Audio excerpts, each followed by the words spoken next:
e as obras que Ele faz, o seu amor não tem limites, em seu perdão encontro paz.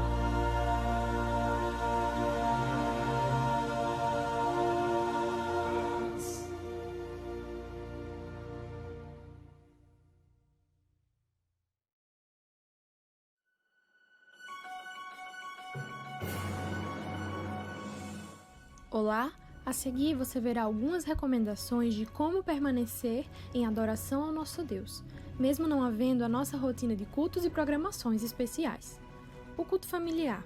Aproveite esses dias de distanciamento social para fortalecer o culto familiar em sua casa. Aqui vão algumas dicas de como se proteger do coronavírus, conhecido como Covid-19. Lavar sempre as mãos, utilizar álcool em gel, evitar aperto de mãos. Se estiver gripado ou gripada, utilizar máscara. Tente manter sempre 1 metro de distância e evite oração de mãos dadas. Para que você possa continuar sua adoração através dos dízimos e ofertas, essa conta no Banco do Bradesco está disponível. Tire um print da tela para salvar as informações. Também há o aplicativo 7Me e através dele você também poderá fazer a devolução dos dízimos e das ofertas.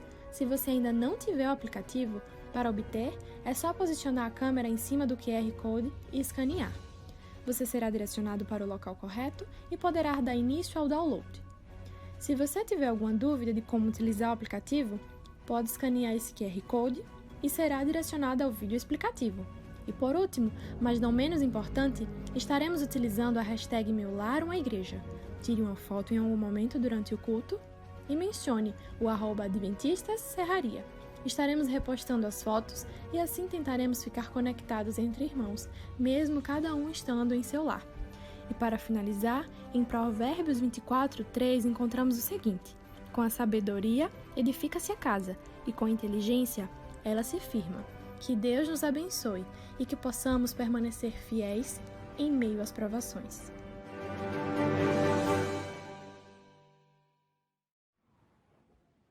Boa noite, meus irmãos, tudo bem? Eu me chamo Eduardo, atuando hoje como líder dos diáconos na Igreja da Serraria e também como professor da Escola Sabatina. E nessa quarta-feira estou com vocês aqui fazendo essa reflexão para o culto de quarta, né? Deus possa nos abençoar, no caso, no seu estudo da sua palavra, e que possamos sair mais fortalecidos, né? E lembro aos irmãos que o link de convite para a inscrição do culto de dia 18 agora, do sábado, já está disponível aí nos diversos grupos, no mural da igreja, né? Que os irmãos possam entrar e fazer suas inscrições para que nós possamos manter o controle de acordo com as regras de segurança, né, nesse momento de pandemia. Amém? Vamos fazer uma oração. Senhor, meu Pai, queremos te agradecer por essa oportunidade de fazer uma pequena reflexão sobre a Tua palavra, a Tua boa vontade para nossas vidas. Nos protege, nos guarda, em nome do Senhor Jesus. Amém. Meus irmãos, eu confesso que eu estou bem impressionado, né, com essa lição do trimestre que nós estamos estudando. Então eu gostaria de continuar fazendo algumas reflexões aqui sobre a questão do fato de testemunhar, né? O ato de testemunhar. E é muito importante a gente poder fortalecer isso como um instrumento dado por Deus para que a gente possa levar a sua obra à frente, né? O grande desejo do coração de Deus, né, é que todos sejam salvos para o seu reino, né? E o que Ele mais deseja é que todos nós experimentemos a alegria da salvação e vivamos eternamente com Ele, que disponibilizou todos os poderes do céu para nos redimir.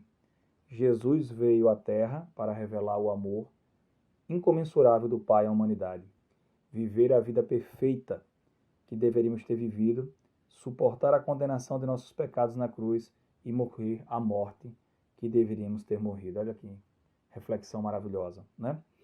Em Cristo vemos como realmente o Pai é. Jesus dissipa o mito de que Deus não é amoroso. milênios atrás, Lúcifer, um ser de brilho deslumbrante, deturpou o caráter divino.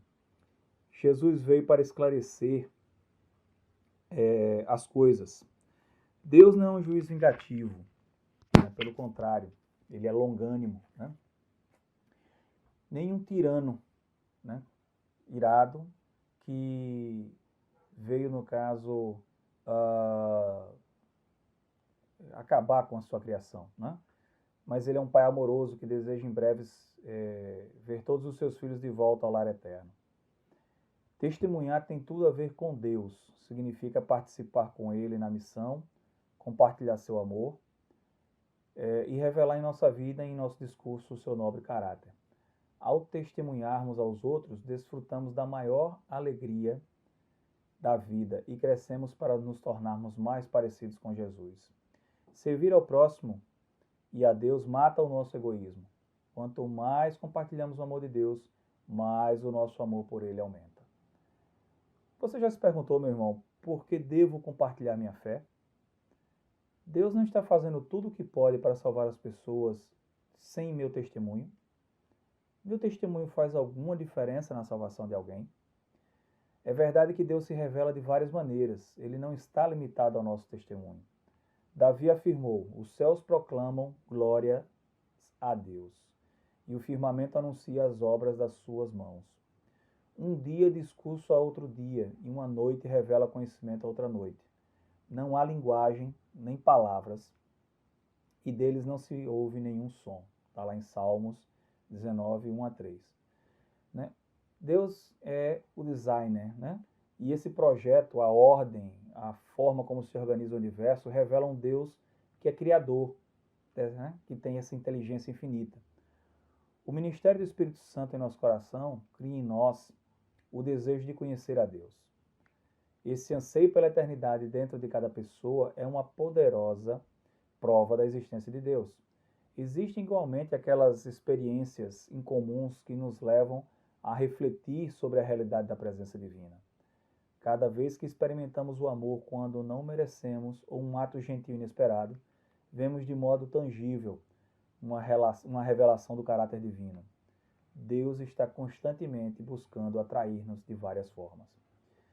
Se isso é verdade, para que testemunhar? É uma pergunta que a gente precisa se fazer, né? Por que não deixar o Senhor iniciar seu trabalho e concluí-lo? Por que não dar um passo atrás e deixar a natureza, como Davi diz, fazer o trabalho de declarar a glória de Deus? A natureza afetada pelo pecado nos dá mensagens confusas. Embora revele esse infinito design complexo do Criador, também pode revelar destruição e devastação em furacões, inundações, incêndios florestais, tufões e outros desastres naturais. Milhares morrem de repente. O que isso diz sobre Deus e o grande conflito entre o bem e o mal? A natureza apresenta o bem e o mal, mas não revela a razão pelo qual o bem e o mal existem. As providências da vida e os nossos próprios anseios não apresentam uma explicação satisfatória para a existência do bem e do mal. É verdade que em cada um existe o anelo, o desejo por Deus, mas também é verdade que temos uma natureza caída e pecaminosa, concordam? E por conseguinte, uma batalha interior, podemos saber o que é certo, mas não temos em nós o poder de fazer o que é certo. Da mesma forma, os cuidados divinos revelam um Deus que se importa, mas há muitas coisas que acontecem e que nos lembram de que o mundo em que vivemos existe o bem e o mal. Daí vêm as indagações. Por que existe o bem e o mal no mundo? Qual é a origem deles e qual é o destino da humanidade? Não podemos abordar essas questões de modo satisfatório por meio da natureza, das providências da vida e dos nossos anseios interiores. A melhor forma de lidar com esse assunto é testemunhar aos outros pela palavra de Deus, amém? A razão pela qual testemunhamos não é dar às pessoas sua única chance de salvação. Deus pode salvá-las de maneiras sem nossa ajuda. A razão pela qual testemunhamos é dupla. Primeiro, nós testemunhamos porque o amor de Cristo transborda de nosso coração para os outros e queremos que tenha toda a chance possível de salvação. A revelação mais clara do caráter divino não está na natureza, mas nas providências da vida, nem não está nas nossas providências da vida, nem em nossos anseios. Tudo isso é evidência da existência divina, mas nenhuma delas retrata claramente seu caráter amoroso. A revelação mais clara do caráter de Deus encontra-se na vida de Jesus Cristo, conforme revelado nas Escrituras. Ao compartilhar a palavra sagrada, abrir as Escrituras para as pessoas e explicar-lhes as grandes verdades da Bíblia, revelamos quem Ele é e oferecemos a melhor oportunidade para que elas conheçam e entendam seu amor e sua verdade. No conflito cósmico entre o bem e o mal, as Escrituras apresentam as respostas definitivas para as grandes questões da vida. Segundo, meus irmãos, testemunhamos porque sabemos que isso é um dos meios do céu para trazer alegria ao coração de Deus e nos permite crescer espiritualmente. Quanto mais os amarmos, mais compartilharemos seu amor. Quanto mais compartilharmos seu amor, mais o amaremos. Ao levarmos a palavra de Deus aos outros, nós mesmos seremos atraídos para ele. As Escrituras que transformam a vida não mudam apenas aqueles a quem ensinamos a Bíblia, mas também nos transformam à medida que estudamos com eles. Se nós formos ao capítulo 15 do Evangelho de Lucas, lá nós vamos ter 3 histórias sobre o caráter divino. Essas notáveis histórias retratam um Deus apaixonado por salvar os perdidos. Ele é o pastor incansável que busca sua ovelha perdida até encontrá-la. Ele é a mulher triste que, ajoelhada, vasculha a casa para encontrar a preciosa moeda perdida de seu dote de casamento. Ele é o pai ansioso que olha constantemente para o horizonte na esperança de que o filho perdido volte para casa. Em cada história, quando o que está perdido é encontrado, há alegria. Todo o céu se alegra. Quando os homens e mulheres aceitam a salvação que Cristo tão voluntariamente concedeu na cruz. Há 4 pontos significativos nessas histórias, né? Na história da ovelha perdida, por exemplo, o amor de Deus busca os perdidos. Lucas 15:4 declara que o pastor procura a ovelha perdida. Nosso Deus é o Deus que busca. Ele não deixa seus filhos se afastarem com facilidade e os procura onde quer que forem, com um amor incansável. O segundo ponto que notamos nessa passagem é que o pastor busca a ovelha perdida até encontrá-la. O amor de Deus persevera, ele não desiste de nós facilmente. Não podemos cansá-lo, ele nunca desistirá de sua busca. Se um pastor do Oriente Próximo da época de Cristo perdia uma de suas ovelhas, era necessário trazer de volta a ovelha perdida, ou ao menos a sua carcaça, a fim de demonstrar que havia feito todo o possível para encontrá-la. Cada ovelha era valiosa para o pastor. Ele conhecia o rebanho tão bem que imediatamente percebeu quando estava faltando uma.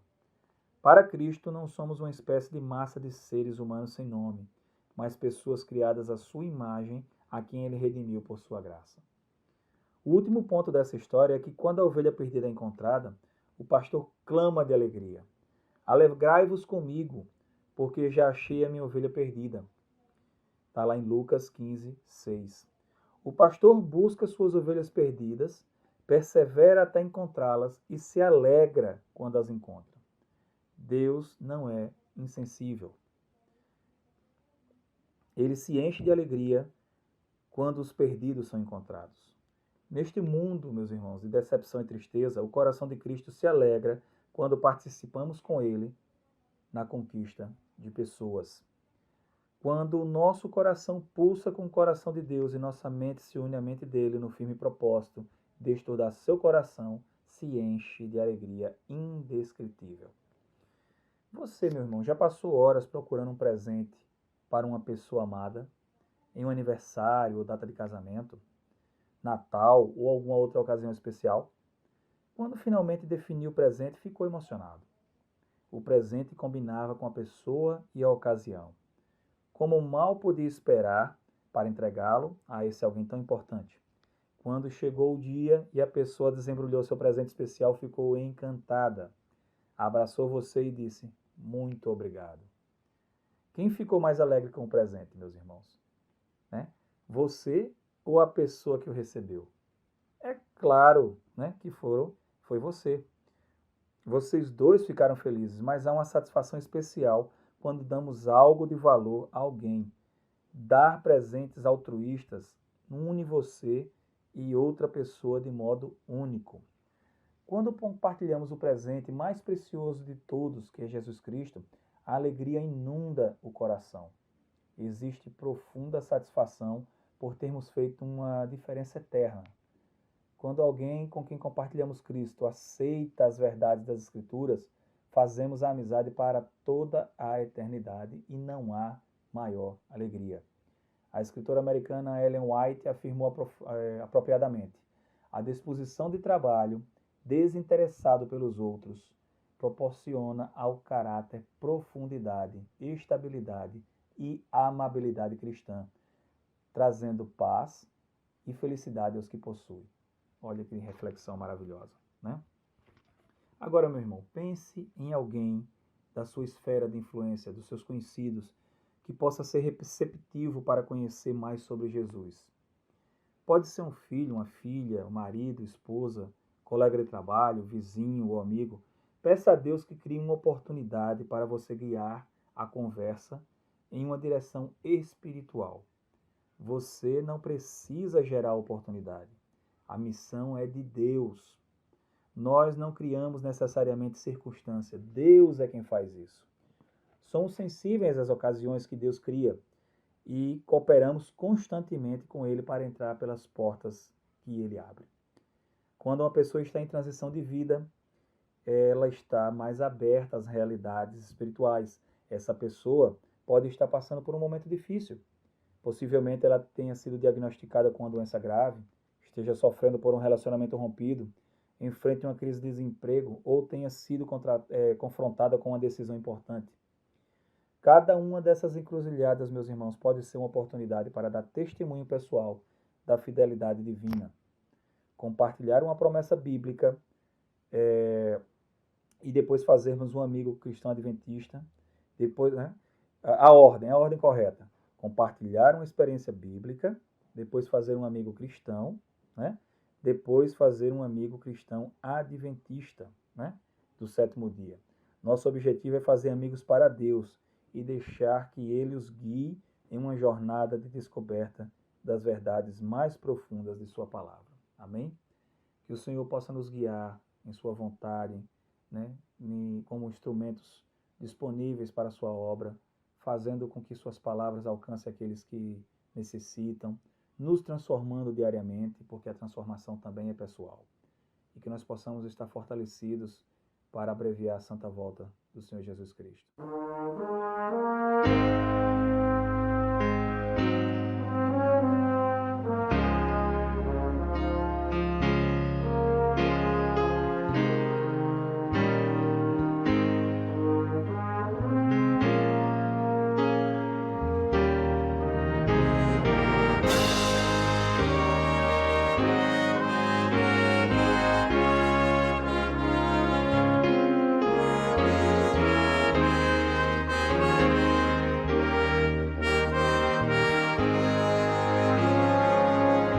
Deus enviou seu Filho amado para sofrer em meu lugar, na cruz morrer, mas vivo agora está, pois ressurgiu e para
Vamos orar, meus irmãos. Senhor meu Deus, queremos te agradecer por essa oportunidade de refletir um pouco mais no que o Senhor pede em relação ao testemunho, meu Pai. As verdades que nós vivemos em nossas vidas através da transformação que o Seu Santo Espírito faz no nosso caráter, na nossa forma de viver, nas nossas ações, precisam e devem ser compartilhadas, meu Pai, para poder ajudar outras pessoas também a desejar a Tua presença e a Tua graça. Nos motiva para isso, Senhor. Continua com a Tua igreja, nos fortalece nesse momento tão difícil, fazendo que nós possamos ter esperança e estar revigorados e poder fazer a Sua palavra chegar onde é necessário. Em tudo te agradecemos, em nome do Senhor Jesus. Amém.